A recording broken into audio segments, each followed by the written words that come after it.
Ever wondered why your stomach makes that embarrassing growling sound when you're hungry? It's not just a quirky noise, it's your body's way of calling for backup. Here's the science. Your stomach and intestines are constantly working, even when you're not eating.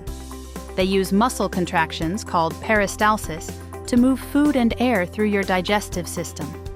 When your stomach is empty, those movements create sound, kind of like an empty washing machine. The surprising part? Your brain gets involved too.